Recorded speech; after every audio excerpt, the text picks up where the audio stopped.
Muito bem, pessoal. Boa noite a todos, boa tarde, bom dia àqueles que assistirem aí a reprise dessa aula. Estamos começando aí mais um mês da advocacia brasileira. Hoje é dia 1º de agosto de 2022 e vamos para a nossa segunda aula, né? A nossa segunda live, nesse nosso curso gratuito de questões fundamentais de direito civil, esse nosso curso pelo Grupo GEM, e que serve também para relançar o nosso curso completo de direito civil que temos aí pelo Grupo GEM. E nós preparamos aí, por conta do mês da advocacia, nós preparamos uma surpresa muito especial, no caso, para todos aqueles que têm interesse no curso, já foi anunciado, vou pedir para colocar aí na tela novamente. O nosso curso de Direito Civil agora está com 50% de desconto, somente nesse mês da advocacia, né? Então, o curso está saindo em 10 parcelas de 900... Pode deixar na tela, por favor, Paulo? Em 10 parcelas de R$ 92, quer dizer, R$ 920, são 79 horas, 79 aulas, 120 horas de aprendizado, certificado de conclusão aí para os alunos que pretendem. Mais do que isso, voltando para mim aqui, Paulo, é um curso completo, desde a lei de introdução, passando por parte geral, obrigações, responsabilidade civil, coisas, teoria geral dos contratos, contratos em espécie, família e sucessões. Com material complementar, nós preparamos aí os slides, e mais do que isso, os slides, nós preparamos aí também o material em PDF, um curso que serve para os alunos de graduação como reforço, para quem presta concurso, para quem está fazendo pós-graduação, né, para quem advoga no direito civil, nós damos um foco também bem prático, e também para professores de direito civil que pretendem se atualizar. Bom, nessa nossa segunda aula, né, de relançamento do nosso curso, temos a presença, além de mim, do professor Maurício Bunazar. O professor Zé Fernando Simão está entrando daqui a pouco, né? Voltou de Portugal e vai falar aqui de um tema das aulas dele. Ele que é o professor ministrante do módulo de Teoria Geral das Obrigações e vai tratar aqui da redução da cláusula penal.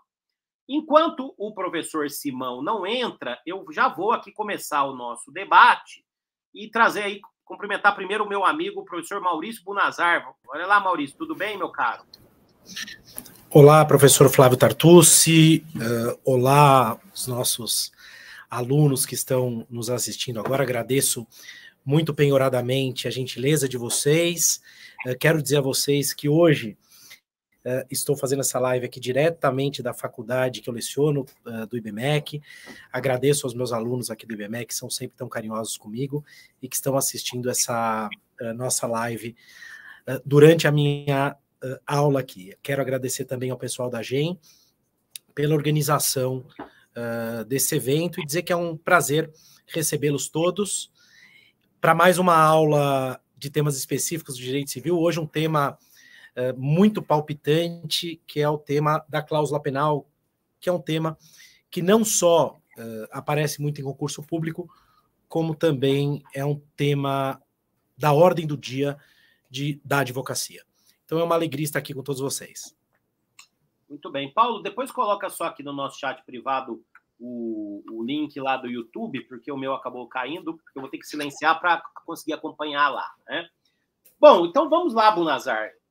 A primeira questão que eu lhe trago, né, sobre cláusula penal, sobre multa contratual, que é um tema muito importante para a prática, diz respeito, né, como a gente fez já no nosso primeiro encontro, e acho muito importante isso. Os mais jovens pensam muitas vezes que não é importante, mas é, né?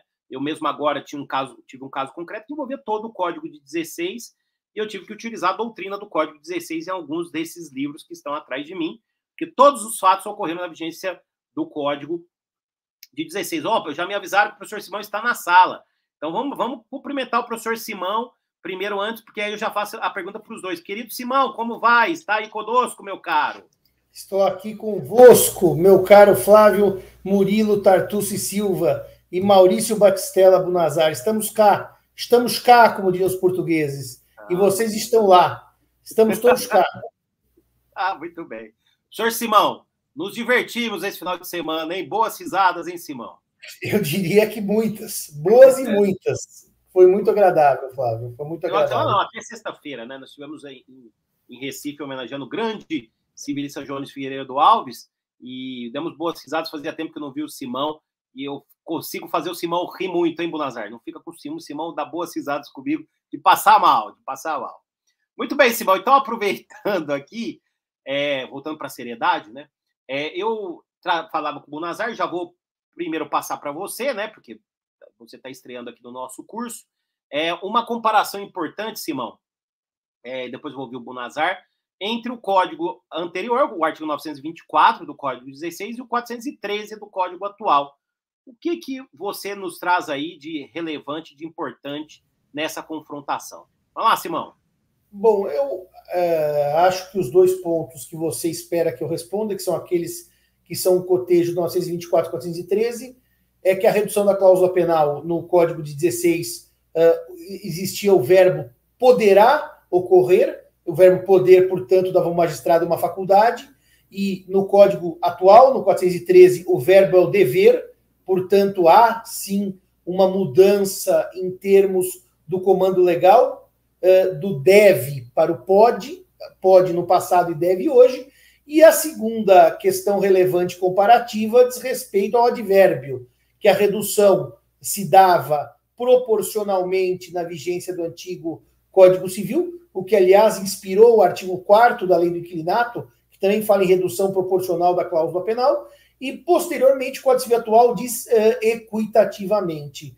Então, do poder para o dever, da proporção para a equidade. Essas são as duas mudanças preponderantes. Eu talvez, mesmo porque conheço a minha divergência com o professor Tartucci a respeito do poder para o dever, e se isso alterou ou não alterou a natureza jurídica da norma, que passou a ser de ordem pública ou não, mas, de qualquer maneira, eu lembraria que uma certa parte da jurisprudência resistiu à ideia de redução por equidade e manteve a redução por proporção, ainda que utilizasse no decisum o termo equidade, o que pode gerar, evidentemente, aos nossos espectadores uma pergunta: qual é a diferença entre redução proporcional prevista no Código de 16 para redução por equidade prevista no Código atual? É para seguir nesse tema, Flávio, ou passo ao Bonazar para ele dar um palpite? Prossigo? A redução passa para o Bonazar, já. Vamos lá. Tá. A redução proporcional é uma redução com base em um cálculo aritmético. E isso quer dizer o quê? Basicamente, o velho exemplo acadêmico, se eu cumprir 50% do prazo contratual e descumprir 50% do prazo contratual, a multa cairia em 50%, porque a aritmética é uma regra matemática que eu diria que, se eu não cometer nenhum erro de acordo com a matemática, para todo e qualquer juiz, para todo e qualquer advogado, o cálculo aritmético é absolutamente igual. A proporção, portanto, se revela simples de aplicação na prática a partir do cumprimento e do descumprimento do contrato.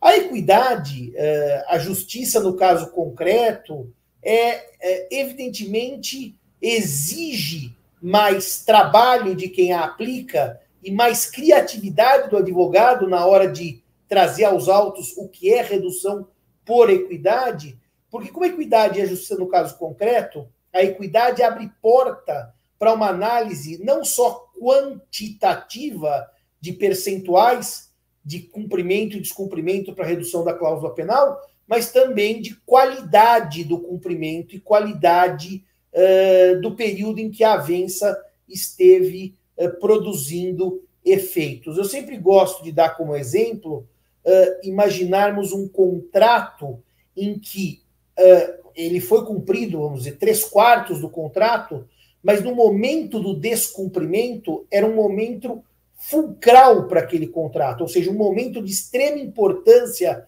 para uma das partes e a outra parte sabia. Eu dava como exemplo, Flávio, acho que fiquei até velho, mas o Flávio é do interior, ia muito aos bailes do Havaí, e lá em Passos o baile do Havaí era famosíssimo porque abria a primavera no mês de setembro. E eu dava como exemplo, Flávio, o restaurante que comprava abacaxis todo mês e o descumprimento pelo vendedor de abacaxis é bem no dia do baile do Havaí. E um baile do Havaí sem abacaxi é um baile prejudicado. Em que pese eu ter cumprido, às vezes, 3/4 do contrato, o descumprimento naquele momento é bastante grave para o contrato. Então, não é só uma quantidade, é também a qualidade. Eu costumo dar como exemplo também, não sei se os amigos concordam, aquele devedor que cumpre o contrato, mas de maneira ruim. Imaginemos um devedor que costumeiramente atrasa ou cumpre mal, e o credor aceita, e o credor tolera, e de repente ele inadimple de maneira definitiva.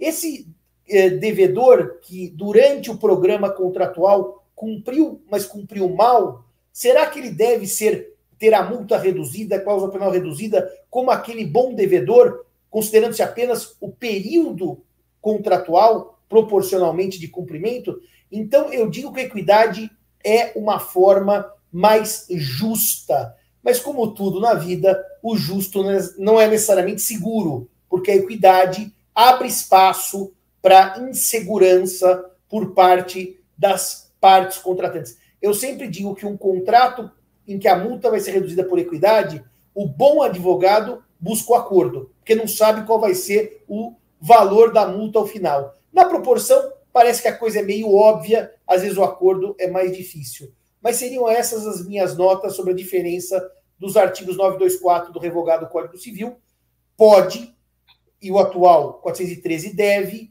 e proporção no revogado Código, e equidade no atual 413. Seriam essas minhas palavras para essa comparação, Flávio.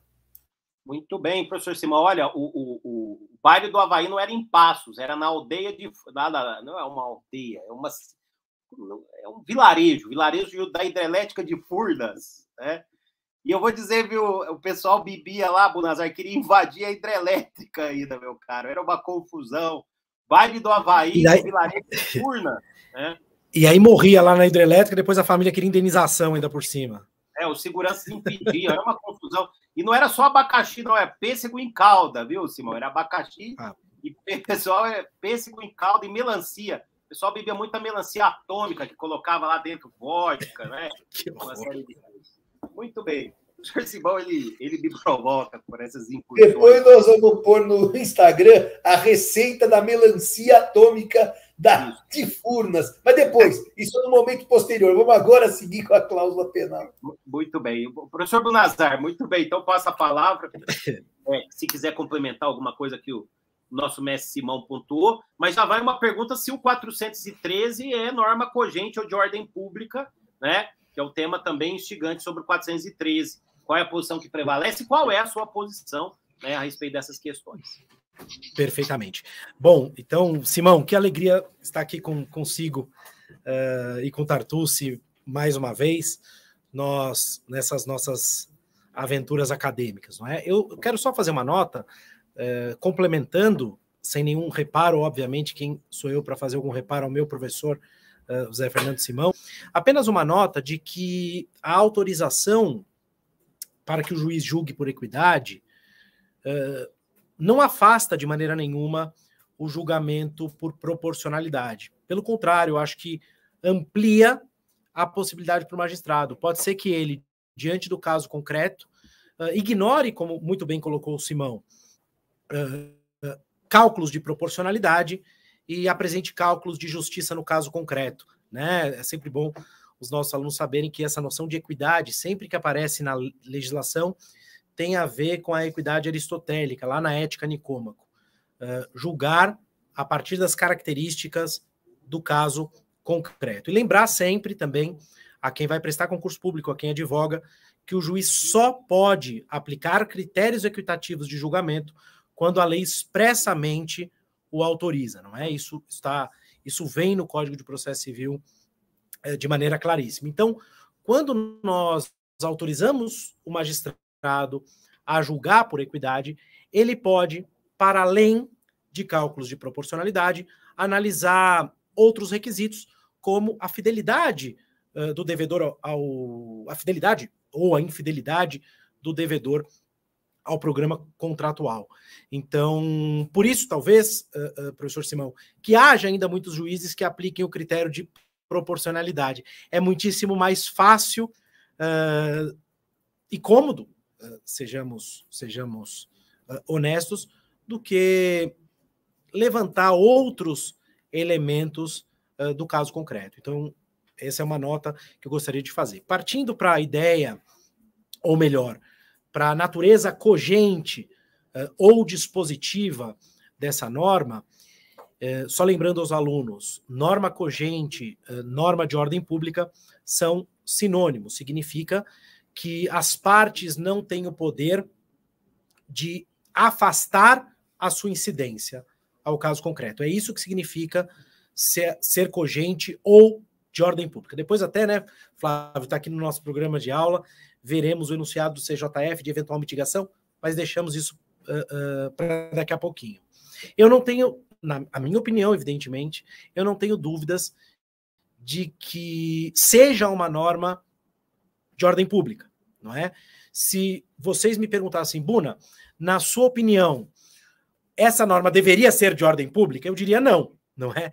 Eu diria que não. Nos contratos, em contratos empresariais, com partes sofisticadas, com advogados sofisticados, eu acho que as partes deveriam ter o condão de afastar a incidência dessa norma. Mas isso fica de lege ferenda, ou seja, de uma alteração futura. De lege lata, o que significa essa expressão de lege lata? À luz do direito positivo atual, eu entendo que a norma é sim de ordem pública e, portanto, não pode ser afastada pelas partes. Pois quero ouvir o que meus colegas aí têm a dizer. Diga lá, Zé. Que a norma é de ordem pública significaria dizer, por exemplo, que num processo em que eu estou discutindo o não cumprimento de uma prestação e que simplesmente a multa está sendo pedida, e a parte contrária não reclama da multa. A parte contrária quer discutir que a prestação foi cumprida. Então, o tema em debate é o cumprimento ou não da prestação. Mas a multa, é claro, foi pedida pelo autor da demanda. O juiz, por ser de ordem pública, poderia dizer, inclusive a prestação foi descumprida, inclusive eu vou aplicar a multa, mas vou reduzi-la, porque afinal a matéria é de ordem pública. Qual é a noção de ordem pública? E vou mais longe, lançar duas perguntas para você e para o Flávio. Se eu estiver num contrato com partes sofisticadas, empresas grandes que escalonam a cláusula penal e dizem, ó, se cumprir 1/10 do contrato, a multa de tanto, 2/10, fazem 10 regras de cláusula penal a partir dos 10º do contrato. O juiz pode dizer, não aplico essa regra, porque como é uma norma de ordem pública, eu afasto o escalonamento avançado pelas partes. Queria essas duas perguntas. Quando a parte não discute o tema, se o juiz pode fazê-lo, e quando as partes combinam algo no contrato, se o juiz pode afastar. Buna? Perfeito. São duas perguntas absolutamente maravilhosas e difíceis, né? A primeira delas eu respondo da seguinte forma. Eu trabalhei bastante isso no meu livro de invalidades. Há uma confusão dos diabos, não é, entre norma de ordem pública e conhecimento de ofício. O que significa conhecer de ofício? Aprendam isso de uma vez por todas, tá bem? Conhecer de ofício significa trazer à discussão matéria que não foi aventada pelas partes. O artigo 10 do Código de Processo Civil proíbe a decisão surpresa. O que é isso? O juiz não pode decidir com base em fundamento sem que tenha dado às partes chance de se manifestar. Perfeito? E aí alguns iluminados disseram, o novo Código de Processo Civil proibiu que o juiz decida de ofício. Um equívoco absolutamente radical. O que o juiz poderia fazer? Eu vou dar um exemplo bastante trivial. O juiz poderia, diante de uma norma de ordem pública, dizer, vamos imaginar que esteja discutindo ali se houve ou não decadência. O réu não alegou decadência. O juiz dá um despacho dizendo, digam às partes sobre eventual decadência à luz do artigo tal. Isso é trazer de ofício para o processo algo que não tenha sido discutido. O juiz não poderia, eu alego A minha contraparte alega B, e o juiz decide com base em C. Isso seria decisão surpresa, proibida pelo Código de Processo Civil. Então, trazendo aqui a carga, essa hipótese que você trouxe, o que o juiz poderia dizer? digam às partes sobre eventual cumprimento parcial da obrigação nos termos do artigo 413 do Código Civil. O juiz poderia dizer isso. Arrisco dizer que nenhum juiz diria. Nenhum juiz diria. Com relação à decadência, diria. Com relação à redução da cláusula penal, meu chute, em se tratando de partes sofisticadas, com advogados sofisticados, isso não ocorreria. A segunda pergunta que você faz, eu também não tenho dúvida de concordar com você. Se as partes em contratos paritários, tá certo? Essa é uma premissa fundamental. Em contratos paritários, estabeleceram critérios para aplicação da redução da cláusula penal, o juiz não pode seguir esses critérios. Ele deve seguir esses critérios, até mesmo como determina o artigo 113, parágrafo 2º do Código Civil, incluído aí pela Lei da Liberdade Econômica. O juiz é obrigado, na minha opinião, a seguir esses critérios, repito, em que partes sofisticadas em contratos paritários estabeleceram.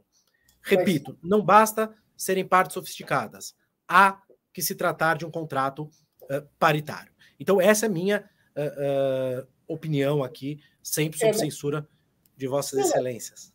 Nós vamos ouvir o Tartucci, mas a questão é o seguinte, Bonazar, a norma diz deve reduzir por equidade.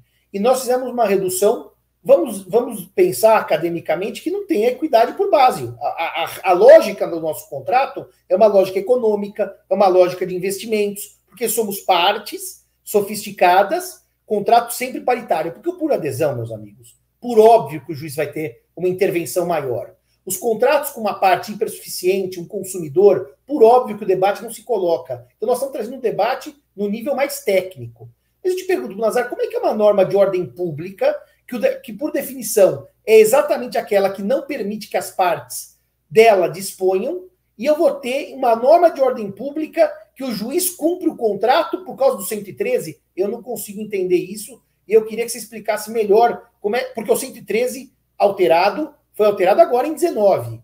É uma norma bastante recente, se comparada ao Código de 2002, que entrou em vigor em 2003. Então, eu até faria uma pergunta mais provocativa. Se o 113 reformado não tivesse sido, se o 421 reformado não tivesse sido e ganho o 421A, a sua resposta se alteraria ou você continuaria na mesma toada só lendo o 413? Não talvez, Bonazar, numa leitura sistêmica, perfeito. Só do próprio dispositivo.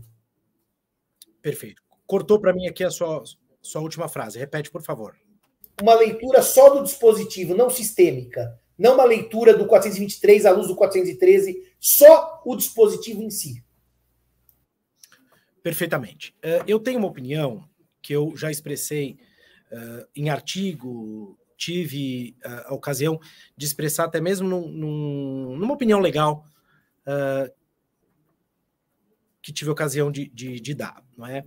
Eu entendo que o artigo 113, parágrafo 2º, não foi uma norma constitutiva desse poder das partes. Eu explico. As partes sempre puderam o que o artigo 113, parágrafo 2º, diz que elas podem.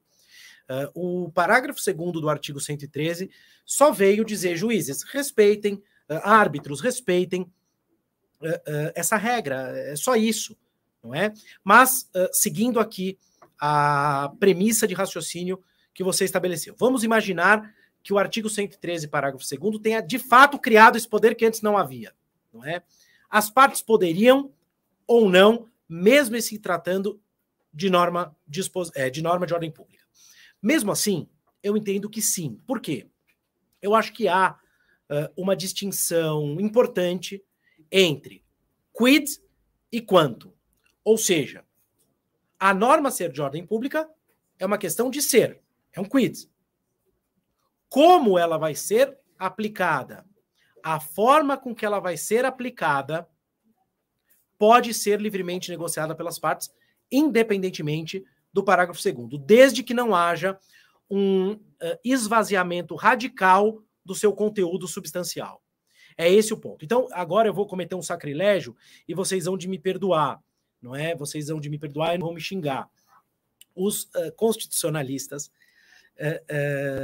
eles têm lá, não é? Eu discutia isso com o Zeno uma vez. Eles têm lá umas ideias muito bonitas. O professor Virgílio Afonso da Silva, merece todo o nosso respeito, escreveu um livro, Direitos Fundamentais e tal. Nós podemos dispor de direitos fundamentais, sim ou não? E a resposta óbvia é que sim, não é? Nós podemos diminuir os nossos direitos fundamentais desde que nós não os esvaziemos. Perfeito? Isso é bastante evidente. E é algo que nós, civilistas, já conhecíamos há tempos. Uma coisa é dizer não se aplica a norma, outra coisa é dizer essa norma se aplica ou deve ser aplicada assim e assado. Repito, desde que isso não esvazie a sua carga obrigatória.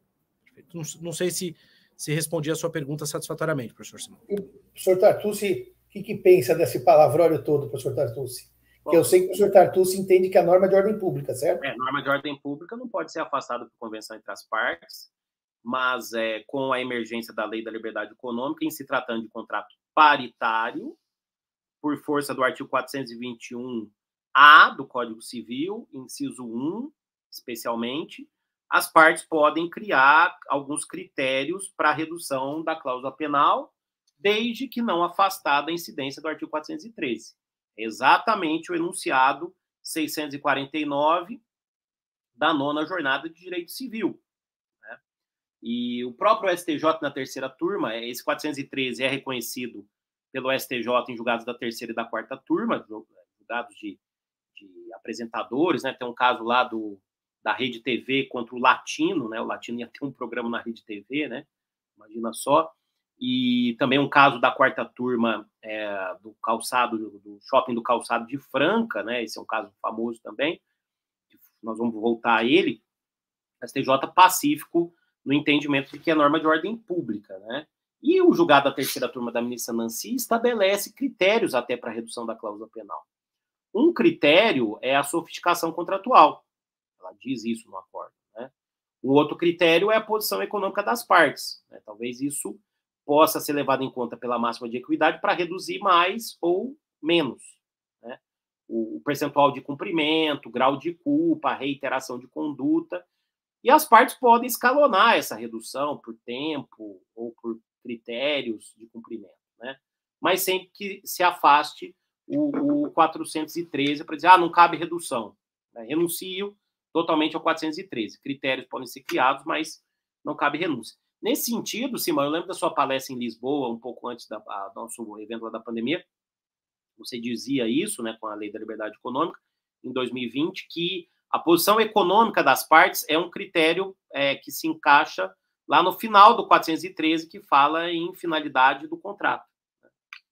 E ali eu até dizia para você lá na época, talvez a gente consiga encontrar um meio do caminho, e acho que esse enunciado acaba sendo o meio do caminho. Só lembrando, hein? Tá passando aí, eu esqueci mais uma vez de avisar vocês, o nosso curso completo de Direito Civil está com 50% de desconto para os 100 primeiros alunos, só agora no mês da advocacia, tá? Então, aproveitem o nosso curso, nós criamos aí para esse relançamento essa promoção super especial, e quero até provocar o nosso público, que aí eu vou ler aqui o nome, para dizer aí de onde vocês estão falando, né? Eu vou ver aqui no YouTube para mandar um abraço para vocês. Simão, não sei se você quer acrescentar alguma coisa, mas é um tema muito complicado, difícil. Aliás, poucos professores e poucas obras chegam a esse grau de profundidade que nós chegamos aqui, né? Mas, diga, meu caro. Eu queria também fazer uma nota sobre a questão... Simão, só uma coisinha. Depois eu vou querer provocar vocês dois para saber essa questão. Desculpa, só fazer essa interrupção rapidinho. Queria saber, na opinião de vocês dois, que eu acho que essa é uma questão muito interessante e eu não vi ninguém discutir, se o parágrafo 2º do 113 veio só declarar o que já existia, na opinião de vocês, ou se de fato aquele poder das partes foi dado pela legislação. A hora que vocês quiserem, eu gostaria de ouvir a opinião de vocês disso. Eu falo já, para não perder o ritmo, depois eu ia fazer uma nota sobre o que o Flávio disse, a natureza e finalidade do negócio, como elemento redutor da cláusula penal por equidade, mas eu respondo já, Bonazar. Quanto mais leio os artigos da Lei da Liberdade Econômica, que alteraram o Código Civil, mais me parece que todos os artigos são quase uma declaração de obviedades de coisas que eram óbvias, mas que havia alguma resistência judicial. Eu não entendo que a lei, tá, Bunazar, é inútil. Eu entendo que ela foi muito didática ao explicar coisas que me parecem um pouco óbvias. Agora, eu concordo com uma coisa do que disse o professor Tartucci aí. O 413, com o verbo deve, ele vai ser claramente mitigado pelo 113 e o 421, a partir da lei da liberdade econômica. Então, eu não sei se antes da lei da liberdade econômica nós fizéssemos levanta a mão quem acha que o juiz deve reduzir, mesmo em contratos paritários com partes hiper sofisticadas. A maioria diria, mas a norma é de ordem pública. Até porque tem aquele famoso enunciado antigo, o professor Tartucci lembra bem, foi minha primeira jornada, a quarta que eu participei, em que só dizia, é norma de ordem pública e ponto. O enunciado citado pelo professor Bunazar agora, pelo professor Tartucci, da última jornada, que tem poucos meses, é de maio desse ano, ele já vem no bojo da liberdade econômica. Portanto, para responder a sua provocação, toda vez que eu leio os artigos alterados pela liberdade econômica, eu penso, puxa, pena que o sistema precisa dizer isso, mas é bom que diga. E eu acho que um dos pontos positivos é essa conclusão que chega o professor Tartucci, que é possível, sim, afastar o 413 em certa medida, desde que, como você diz, não esvazia o escopo da norma, não deixa a norma morta por meio do texto contratual. Portanto, me parece que, em suma, foi bom que a lei dissesse algo que me parecia, a mim, Simão, óbvio, mas que não acho que parecia a maioria dos autores, e nem dos julgadores, tá? Então, a lei veio em boa hora, apesar do hecatombe que ela sofre depois da pandemia, que eu não sei quando é que ela vai voltar a ter espaço de aplicação, porque os juízes estão muito afetados pela revisão contratual pandêmica, como só ia acontecer. Ainda bem que estão, porque a pandemia gerou essa necessidade de adaptação e de realocação de categorias jurídicas tradicionais em nichos próprios do momento pandêmico. Mas era essa a minha resposta. Tartucci, e você? Muito bem, Simão. O 113, parágrafo 2º, ele prevê o seguinte: as partes poderão livremente pactuar regras de interpretação, de preenchimento de lacunas, de integração dos negócios jurídicos diversas daquelas previstas em lei. É o enunciado 23 da primeira jornada de direito comercial, né? Em contratos empresariais é lícito às partes contratantes estabelecer parâmetros objetivos para a interpretação dos requisitos de revisão e ou resolução do pacto contratual, com uma redação que ainda fala de lacunas, né? Na verdade, assim, a redação originária, que estava na MP, eu acho que era o 480A, foi feita pelo proponente do enunciado, né, o professor André Luiz Santa Cruz Ramos. E ficou com essa redação pelo tempero que os civilistas deram, Bunazar, inclusive, por você, quando assessorou o deputado Jerônimo Gurgel lá na relatoria no Congresso Nacional. Então, na verdade, não é nada de novo aqui, é só o que o enunciado 23 já previa da primeira jornada de direito comercial. Muito do que foi parar na lei da liberdade econômica se retira desses enunciados naquela obra muito referenciada da professora Paula Forgione sobre a teoria geral dos contratos empresariais. Eu concordo com o Simão, não teve praticamente nada de novidade, mais do que isso, a lei da liberdade econômica tem um foco primordial, que é o foco dos contratos empresariais paritários, que muitas vezes não são julgados pelo judiciário, são julgados em arbitragem, né, numa seara própria. Né? Eu só faço uma notinha dessa tentativa insistente, cansativa e, de certo modo, inteligente, né, de alguns comercialistas de quererem criar um regime paralelo dentro do Código Civil, ou seja, a partir de um enunciadinho, uma pequena alteração legislativa, colocar a perder a unificação das obrigações que foi tão discutida. Então, a única objeção que eu tenho a esse primeiro enunciado da Jornada de Direito Comercial é que não há nada que se falar, como nós tanto lutamos, né, Simão, Tartucci e eu, não há nada que se falar em contratos empresariais, são contratos de direito privado paritários, ponto. Sejam eles civis, sejam eles empresariais. Muito bem. Se eu pudesse mudar de assunto dentro do 413 ainda, Flávio, eu queria só fazer uma nota, porque o parâmetro que o juiz, ou vamos dizer, a regra que tem uma inspiração nessa redução equitativa com base, e a lei é expressa, tendo em vista a natureza e a finalidade do negócio. Me parece também que esse final do 413, que seriam as balizas para redução equitativa, é um tema que também a doutrina gosta de passar a látere. A doutrina gosta muito de falar da redução proporcional, porque proporção ainda é aritmética, mas natureza e finalidade do negócio é onde me parece, Flávio e Maurício, que nós analisaremos natureza jurídica mesmo, se o negócio jurídico, o contrato é bilateral, é unilateral, para quem traz vantagens, para quem traz desvantagens, e todas as peculiaridades, se é um contrato mais curto, se é um contrato mais longo, se é um contrato, aqui sim, que o professor Junqueira chamava, na leitura do professor Junqueira, de um contrato existencial, em que fornece víveres básicos à subsistência. Eu estou usando a linguagem junqueriana, não existencial, como depois alguns tentaram se apropriar. Ou se é um contrato que eu diria mais com base em bens não essenciais, contratos até de lazer, por exemplo, e todas essas características próprias do tipo contratual são levadas em consideração para a redução da cláusula penal, principalmente vantagens e desvantagens recíprocas ou não, extensão dessas vantagens e desvantagens, e também, evidentemente, que a finalidade do negócio tem que ser considerada, porque o descumprimento, de acordo com a finalidade, pode ser mais ou menos gravoso à parte que almejava o fim contratual.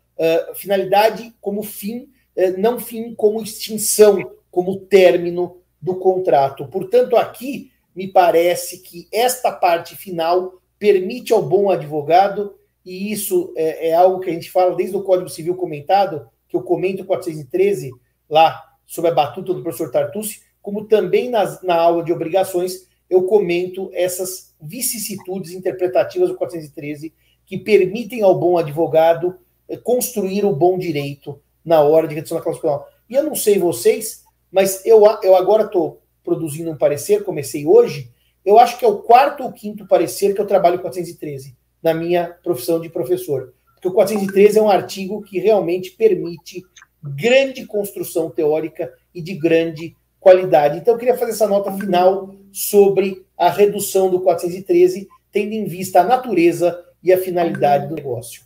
Mas, Flávio, se vocês não quiserem falar mais do 413, eu tinha uma ou outra nota ainda sobre cláusula penal para perguntar para vocês, viu? Muito bem. Quero primeiro, Simão, mandar um abraço aí ao pessoal que nos assiste, né? A Magali, a Raiz, o Henrique Seabra, o Fernando Meyer, a Amanda, o Pedro Paulo Souza, a Heloísa Chaves, Maria Cristina, a Maria Lúcia, a Adriana Nascimento, Felipe Tosi e a Amélia Oliveira, que é lá de Belém do Pará, tá elogiando a aula, e excelentes análises e saudosa memória do mestre Zeno Augusto de Bastos Veloso, lá a terra do mestre Zeno, né? Então, obrigado aí pela audiência de vocês. Mas, Simão, antes dessa questão, eu queria saber aí da discussão, ouvir os dois, né? Se o artigo 413 hoje complementa ou não o artigo 4º da lei de locação, tem um julgado da 4ª turma que no momento de uma mudança, que o artigo 4º já foi alterado 3 vezes, ou 4, acho que foi alterado 3 vezes, ele faz menção à redução do 924 do Código 16, e naquele momento, né, antes da mudança, inclusive pela lei que tratou do Biltsuit, o ministro Salomão julgou que o 413, citando aí o enunciado 357 da 4ª jornada, complementaria o artigo 4º da lei de locação. Hoje complementa ou não? Né? O que vocês acham?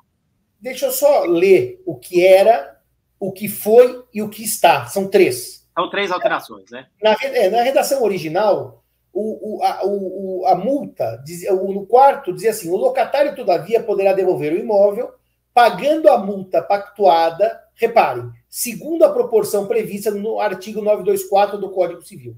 Então, mencionava proporção e o 924 do Código Civil.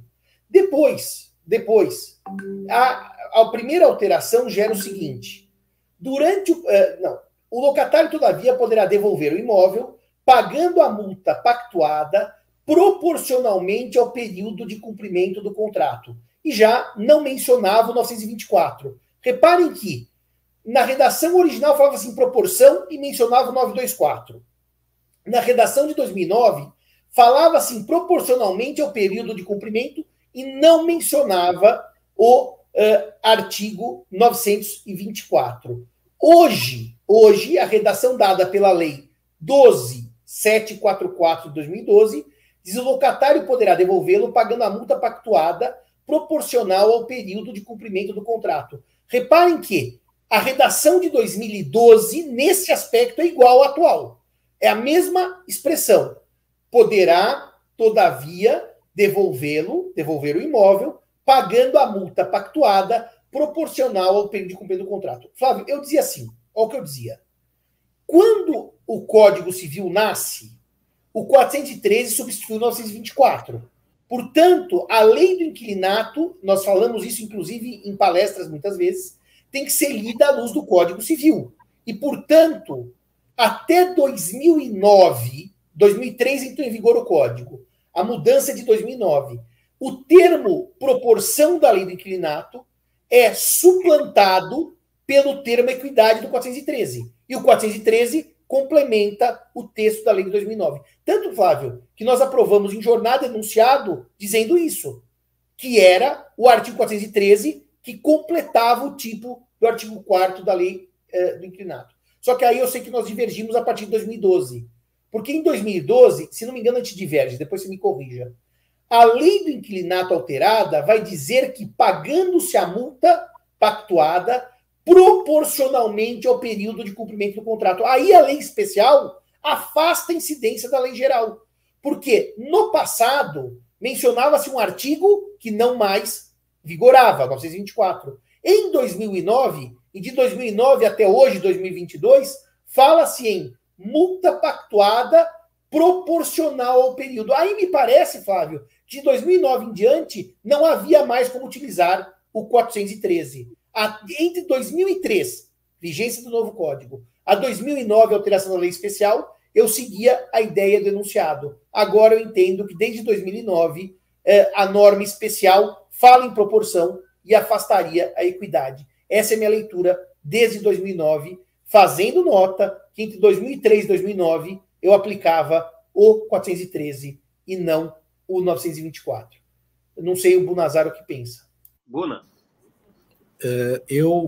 Simão, concordo integralmente com você aqui. Por dois critérios de solução de antinomia, não é? Trata-se de uma norma especial e posterior. Quer dizer, o que me parece é que o legislador quis reafirmar o critério de proporcionalidade, afastando o de equidade. Então, a partir de 2009, eu acho que foi 2009 a alteração, estou me fiando aqui no que você disse. 2009. Estou me fiando no que você disse. Eu diria a partir da alteração, para não correr o risco. Não dá mais para aplicar subsidiariamente ou de maneira contrária ao intento do legislador. Minha opinião, claro. E você, Flavião? Eu entendo que continua complementando ainda, até porque na alteração de 2012 tentou-se colocar afastando-se o 413 no processo legislativo. Eu não me lembro bem se foi de 2009 ou 2012, não se conseguiu por proposta de emenda. Eu acho que é norma de ordem pública, a proporcionalidade é um critério, mas nós estamos falando de cláusula penal e o 413 como norma de ordem pública ainda complementa. Agora, vamos aguardar, tema difícil, né? Os argumentos de vocês são muito bons também. Eu geralmente adoto esse critério de análise intertemporal de acordo com a vigência da lei, como no tema da colação, por exemplo, eu adoto esse critério, mas é um tema difícil. Os argumentos de vocês são fortes, mas eu continuo entendendo que o 413 complementa o dispositivo. Bom, quero aí mais uma vez...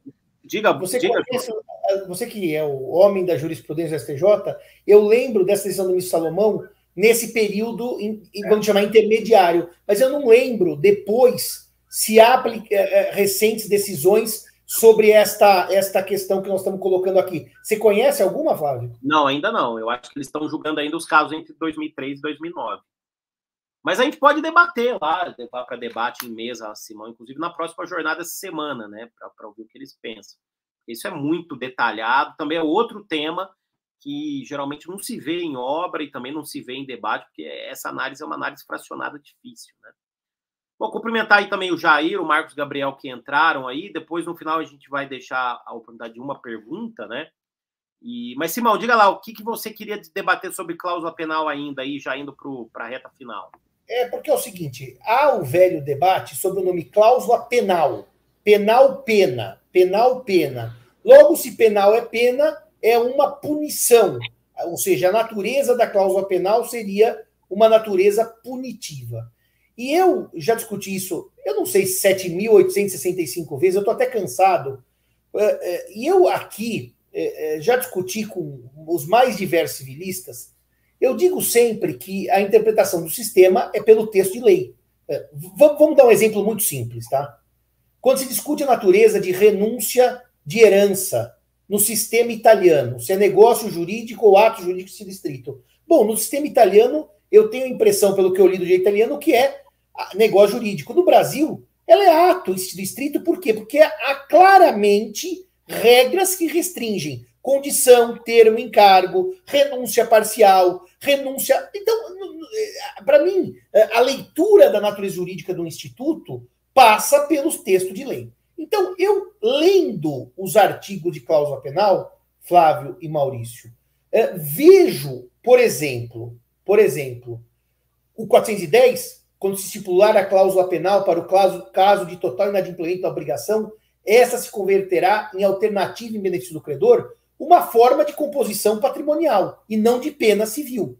Quando eu vejo o 411, a cláusula penal moratória, que o credor pode exigir, além da pena, a obrigação principal, a pena não é uma punição. Aqui é uma indenização pré-fixada. Quando eu vejo o 412, que o valor da cláusula penal não pode ultrapassar o valor da obrigação principal, isso não é uma pena, é uma compensação com limites pré-fixados. E para não amassar os senhores, quando o 416 diz que não é necessário que, para se exigir a pena convencional, se alegue ou prove o prejuízo, é porque é uma pré-fixação, uma convenção que prefixa as perdas e danos. Indo mais longe, o parágrafo único do 416 diz que a pena vale como mínimo da indenização se eu admitir no contrato que eu posso provar os prejuízos excedentes, por regra contratual que libere a prova dos prejuízos excedentes. Então, me parece que ler a cláusula penal como pena é contrário a tudo que está escrito no Código Civil.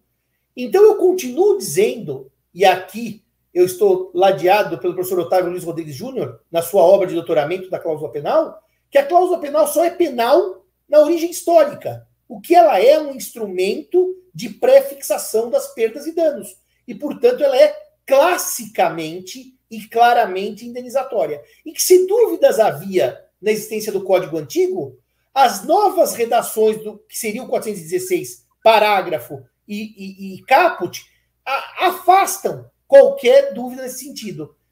Mas nós tentamos, Flávio, não na 9ª jornada, na 8ª, aprovar 2 enunciados de obrigações que caminhavam para essa linha compensatória, indenizatória da cláusula penal, e perdemos na plenária. Acho que o amigo se recorda que aprovamos na comissão de obrigações e perdemos na plenária. Era esse tema que eu queria provocá-los, sobre a natureza jurídica da cláusula penal. E perdemos na plenária. Era esse tema que eu queria provocá-los, sobre a natureza jurídica da cláusula penal. E perdemos na plenária. Era esse tema... Perdão, meu som que estava vazando aqui, pessoal. Desculpa. Estava repetindo, eu falei, nossa, o Simão repetiu 2 vezes. Bom, acho que o Buna vai concordar com o Simão, eu vou discordar, então eu fico para o final, Buna. O Tartucci é esperto, né? Ele fica para o final, para minha réplica ficar, para não ter réplica, para ser o dono da réplica. Eu falo antes. Não, eu tô brincando com você. É um tema absolutamente infernal, né, esse da cláusula penal. Há argumentos fortes de todos os lados. Eu confesso que eu oscilei entre um sentido de pena e um sentido indenizatório, e após muito refletir sobre isso, eu acabei aderindo integralmente à ideia de que é uma indenização. Eu tive uma oportunidade única, que foi participar de uma banca de mestrado na Faculdade de Direito Lago São Francisco, de orientando do professor Simão, o Thomas, justamente sobre cláusula penal, e quem fazia parte da banca era o professor Otávio Luiz. Então nós tivemos ocasião de debater bastante isso também. E eu me convenci de que há uma função puramente indenizatória. E aqui, Flávio e Simão, faço mais uma nota. Não deveria ser, não é? Se eu pudesse alterar um artigo só da cláusula penal, eu acabaria com essa regra de que ela não pode ultrapassar o valor da obrigação principal. Eu faria isso, mas fazendo coro ao que disse o Simão, o que eu faria ou deixaria de fazer não interessa. Segundo o que está escrito no direito positivo, em minha interpretação, a natureza é indenizatória atualmente. Mas diga lá, Flávio, qual que é a sua nota? O 412 ele é complicado, né? Porque ele dá a entender realmente tem natureza, parece, né, indenizatória, mas ele usa a palavra cominação, né? Que é uma expressão geralmente utilizada para pena, né? E o 408 também corre de pleno direito devedor da cláusula penal, desde que culposamente, desde cumprir a obrigação. Tradicionalmente, a pena vem de descumprimento culposo, né? Então, esses são os artigos que essa expressão, o 412, até o Simão não citou, né? Mas o professor Otávio cita o 412 como argumento para dizer que é pré-fixação das perdas e danos, mas o problema é que o artigo fala em cominação, né? E o 408 também, né? E lembrando que o 394 não menciona, o 394 que vai tratar de perdas e danos de indenização, não menciona a cláusula penal também. 394, 402, quer dizer, ela tem que ser convencionada ou prevista em lei. É um tema difícil. Agora, Simão, veja só, naquele caso que nós atuamos, né, como amigos da corte, sobre inversão da cláusula penal, a posição majoritária foi de que não teria natureza punitiva. Eu ia dizer isso. O STJ, na leitura daquele caso de inversão, vamos só contextualizar, inversão de multa em contrato, de empreitada e construção civil, o STJ leu tudo que nós falamos, e ó que nós falamos bastante. Eu, professor Tartucci, professor Otávio e mais muita gente. Capanema, deu uma frase lá que orientou o julgamento. E claramente, Flávio, aquela orientação naqueles temas 910, 911, se não me engano, são de cláusula penal puramente indenizatória. Lá, isso é que assim, não dá para pegar um julgamento e balizar todo o STJ, seria muita pretensão. Mas da leitura daqueles julgados, a tese que prevalece é de puramente indenização. Ninguém falou em cláusula penal como pena civil lá. Isso você tem toda a razão. Então, pelo menos... viu? O voto do ministro Salomão fala expressamente de natureza punitiva. Fala. Assim, fala o contrário. Eu achei que não tem. Isso quer dizer o quê? Há essa orientação num caso que é rumoroso pelo volume de decisões, né, Flávio? Com relação a esses contratos, e que há uma orientação, pelo menos firme, de que não há natureza indenizatória. Então, punitiva. Não há natureza punitiva, que a natureza é puramente indenizatória. Com o que eu concordo, e o professor Bunazar também concorda. Da minha parte, era isso, viu, meus amigos? Era isso. Tá certo, Simão. Muito obrigado. Agora, só um detalhe, depois vieram outros julgados que falam em natureza punitiva na terceira e na quarta turma. Você vê como é difícil julgar, né? Bom, estamos indo aí, então, para o fim da nossa segunda aula, aqui do nosso curso gratuito de questões fundamentais de direito civil pelo Grupo GEM. Quero agradecer aí a atenção de todos, todos que participaram desse nosso curso. Hoje não veio pergunta, né? Mas quero lembrar que o nosso curso está com desconto para os 100 primeiros alunos, 50%. Não teremos outra promoção como essa. Link na descrição está passando aí, né? Durante aí o mês da advocacia, os 100 primeiros alunos, nosso curso completo de Direito Civil. E lembrando que temos aí outra aula prevista para a próxima segunda sobre boa-fé objetiva, né? E aqui também no nosso... A gente está pensando ainda se vai fazer talvez no Instagram, mas a gente comunica lá nas redes sociais, tá bom? Então, quero agradecer a atenção de todos, passar a palavra final. Agora você encerra, viu, Buna? Então, primeiro o Simão, depois o Bunazar, e ele encerra aí a nossa aula de hoje. Muito obrigado mais uma vez pela atenção, agradecendo aí pela estrutura do Grupo GEM. Até a próxima aula, pessoal. Simão. Eu vou terminar a minha participação com o José de Oliveira Ascensão. Quando eu e o Tartucci, em 2005, palestramos em Lisboa, ao lado de José de Oliveira Ascensão, falecido esse ano, uma grande perda para o direito civil, e Dário de Moura Vicente, eu lembro que o professor Ascensão começou dizendo assim, o direito civil vem de civitas, cidade, é o direito do cidadão. E que coisa linda é o direito civil. em meia hora nós conseguimos divergir de 10 temas sobre um artigo do código. Imaginemos se nós fôssemos avançar para 5 artigos. Precisaríamos de 4 dias só para apresentar as divergências. E eu digo para vocês que o direito civil é muito simples. Muito simples porque tem uma lógica histórica, mas ao mesmo tempo muito complexo, porque a leitura do direito civil muda diretamente a vida do cidadão. Então cada um acaba tendo a sua. Obrigado pela oportunidade de nos ouvir. Estamos juntos no curso, eu, Tartucci e Buna, gravando todo o direito civil e com essa belíssima promoção do Grupo GEM do desconto de 50%. Até semana, se Deus quiser, com a palavra para a conclusão final, o nosso jovem, muito jovem, professor Maurício Bunazar, que a idade é bem inferior ao estado físico em que se encontra, que ele está bastante acabado, tá certo? Então, com a palavra, professor Bunazar. Eu agradeço, professor Simão, professor Tartucci. Em 2005, eu estava ainda no primário e vossas excelências já estavam aí brilhando pelo mundo afora. Dito isso, eu quero citar uma frase do professor Moreira Alves, que o professor Erasmo colocou no prefácio do meu livro. Direito é o civil, o resto são adjacências. Então, claro que brincadeiras à parte, é sempre uma alegria estar aqui com os meus queridíssimos amigos, professores, meus mestres, Simão e Tartucci, e dizer para vocês que esse curso da GEM é um curso absolutamente maravilhoso, é o direito civil inteiro gravado por nós três. Foi uma temeridade, né? Agora nós terminamos o curso, nós podemos dizer isso, é uma temeridade assumir esse compromisso e nós conseguimos nos desincumbir dele. Temos aí um curso fantástico e a promoção vai só até o final do mês para os 100 primeiros, sob pena de eu entrar com ação judicial contra o Flávio e contra o Simão, porque meu sangue libanês não quer mais dar desconto. Então chega disso, terminamos aqui com os 100 primeiros. Obrigado à audiência, agradeço ao Simão mais uma vez, agradeço ao Flávio, agradeço a GEM, agradeço a todos os nossos alunos, especialmente aos meus alunos aqui do IBMEC que estão presencialmente me assistindo nessa live aqui. Um beijo especial para todos vocês.